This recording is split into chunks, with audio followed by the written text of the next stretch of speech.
Um, I'm actually the next speaker, so yeah, bear with me because it's very difficult to follow in the steps of these incredible panelists, especially because I wrote this speech before coming here and I have no idea what they were going to talk about.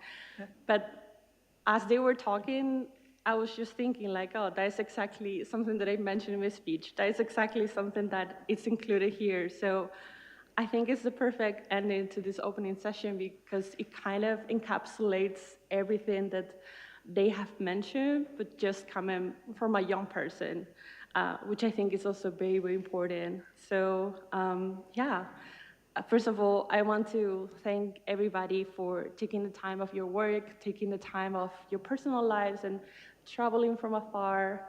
I was speaking to someone who was on a flight for 20 hours to come here. So that is incredible.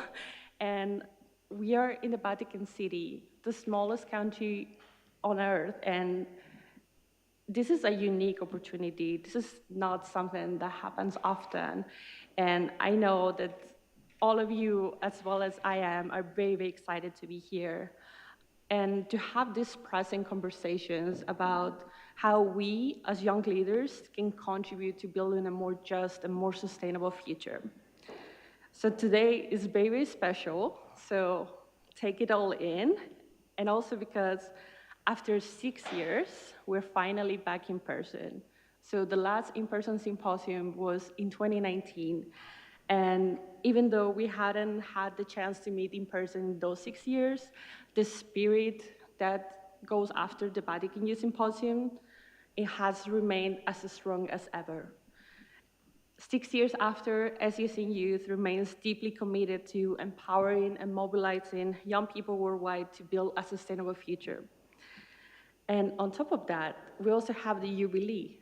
And in addition, this year it's even of greater significance because we're not only celebrating all of these incredible events, but 2025 also marks 10 years of SES in Youth. So SES in Youth was launched 10 years ago by Samoloni, who was actually going to join us, but unfortunately he couldn't, and also launched by Professor Sachs in Paris. And after 10 years, we're still here, we're still going strong, and we still believe in our mission and our vision. And I know that we've been mentioning SES in Youth a lot, but for those who are not as familiar with our work, we are SESN's main initiative for young people, and for the last 10 years, we've been training, connecting, and equipping youth to be the change makers, to be the disruptors, and to lead the change, which is exactly why we're here. We are actually run by a team of young volunteers from more than 30 countries, some of whom, as Maria mentioned, are actually here. Maybe you want to raise your hand if you're part of SES in Youth. Yeah, be proud of that. Yeah. And these incredible volunteers, they give their time, they give their energy, and they give their expertise to drive our mission forward. And it's that their dedication that fuels our initiatives, and it brings diverse perspectives to the work that we do. Because although we have volunteers from more than 30 countries, our work spans continents. Our action focuses on providing a platform to young people, youth projects, and youth organizations to amplify their voices. We have trained in these 10 years over 2,000 young people. We have a community of over 100,000 on our social media, and we have connected over 1,000 youth organizations through our youth networks, which, as I mentioned, we have some representatives here, but at the moment we have 18 youth youth networks across more than 45 countries. And we all do all of this with one very clear vision: to have young people contribute their sustainable solutions in every level, from the university campuses to their cities, to the national and regional policy arenas. But why young people? Well, I'm sure that many of you here have been, at some point in your career, especially the young people, been diminished or overlooked because of your age. And if you have experienced this, can you raise your hand? Yeah, that is unfortunately a very overwhelming majority, which it shouldn't be. But how is it possible that people under 30 years old comprise more than half of the world population, but they are still chronically underrepresented in decision-making processes? And just to give you some data that I gather of this terrible situation, according to the United Nations, only 3% of parliamentarians worldwide are under 30. As the International Labour Organization showcases, 80% of the young people in the Global South do not have a say in economic development discussions. And as the World Economic Forum confirms, youth disillusionment is one of the top risks for the world population. So we're in crisis. This systemic exclusion is not just a missed opportunity, it's a global injustice. Young people, as they have mentioned before me, they are not the future, they are the present, and we have to be recognized for that. Statistically also, today's youth are one of the most educated generations in history and some of the most committed to change in the world. I've seen it, I see it every day when I work with this incredible group of youth change makers. They are the innovators, the change makers, and most importantly, they are the ones who will live the consequences of today's decisions. Imagine the potential we are wasting when young people are denied a seat at the table. What transformative solutions could we create if we allow them to be at parliaments, at boardrooms, and discuss topics as economic inequality, technology governance, or social justice? We only have 5 years remaining of the 2030 agenda, and as we look into the next 5, 10 years, and even more, we must focus on what is yet to be achieved. Because, as Dr. Parker said, the future generations are counting on us. For that, SCSN Youth will continue to be at the forefront of these efforts, and the path for us is very clear.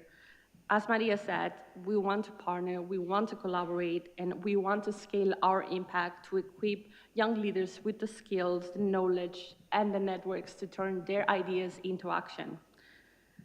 We have to continue building bridges with other organizations, with other generations, to ensure that nobody is left behind. And all of this, for me, we do it because I want to make sure that Emmanuel in Nigeria can continue training young people about climate action, so that Yanis in Greece can continue advocating for gender equality, so that Diego and Catalina can continue to take care of ecosystems in Bolivia, and so that Salma in Indonesia can continue partnering with organizations to teach students about sustainable business practices. And all of these are actually real cases of some of the members of SCSN Youth, what they are doing. But of course, part of this impact starts here. It starts with this symposium, and because we cannot do this alone.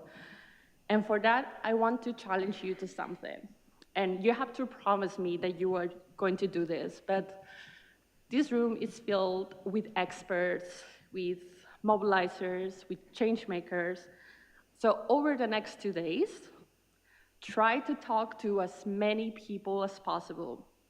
Just start a conversation, ask them about their work, their passion, what drives them to be here, and of course, share your own insights. But do not share only the good parts. Share also the challenges, because they might have a solution for you. Find common ground, exchange perspectives, and explore how you can support each other to drive real impact. I'm sure that these conversations are going to be the start of something very meaningful. And before I conclude, I want to leave you with some reflections that I was having as we were preparing this year's Vatican Youth Symposium. Because as you imagine, and as Maria mentioned, it takes a lot of time, and it has taken a lot of effort to organize this event. But Gabriela, Kayla, and I have done it with a lot of care, because we are very passionate about this event. And it's because there are not that many places where our voices, our values, and our ideas are taken seriously to shape the future. And this symposium, it's one of those rare opportunities where we are not only listened, but we are empowered to take action. Yes, of course, there are other youth-focused events, but I don't think they're happening at the Vatican City, and they are definitely not as intimate or as unique as this one. And, you know, Kayla has been telling everybody that over the last 2 weeks that previous attendees who still remember previous symposiums, they remember it as the most memorable event they ever attended. And because of that, I caught myself thinking, like, what is it about the Vatican Youth Symposium? Why is it so special? And this is my first in-person edition, but I already have a theory around that. And I actually think Sister Helen already confirmed it, but you also can confirm it, but I know that it's gonna be true. It's gonna be confirmed in the next 2 days. And it's because there's a word that encapsulates this event, and there's a word that represents each and every one of you. And that is, of course, hope. There's no question that the world needs hope. We already heard about this. We see the news cycle, we open social media, and we see stories of struggle, division, and it's those challenges that it's easy to feel overwhelmed and to question whether change is truly possible, whether the future is bright, or even if there's any future at all. However, as we gather here today, and we are gonna start hearing soon about education, human rights, sustainable cities, climate action, innovation and entrepreneurship, and the world in the post-2030 era.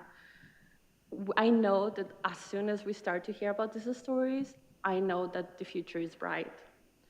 And it's because the connections, the collaborations, and hopefully the friendships that we can build in this fora will not only strengthen our collective efforts, but they will create a lasting network of support and inspiration. And so as we embark on this journey of reflection, dialogue, and action, let us carry with us the light of hope and the unwavering belief that we are capable of making a difference. So I'll leave you with these words, but once more, thank you everybody for coming here and for joining us and talking to us, and please promise me that you will talk to as many people as possible. But yeah, let this symposium inspire us all to lead with hope, a sustainable present, and a sustainable future. Thank you.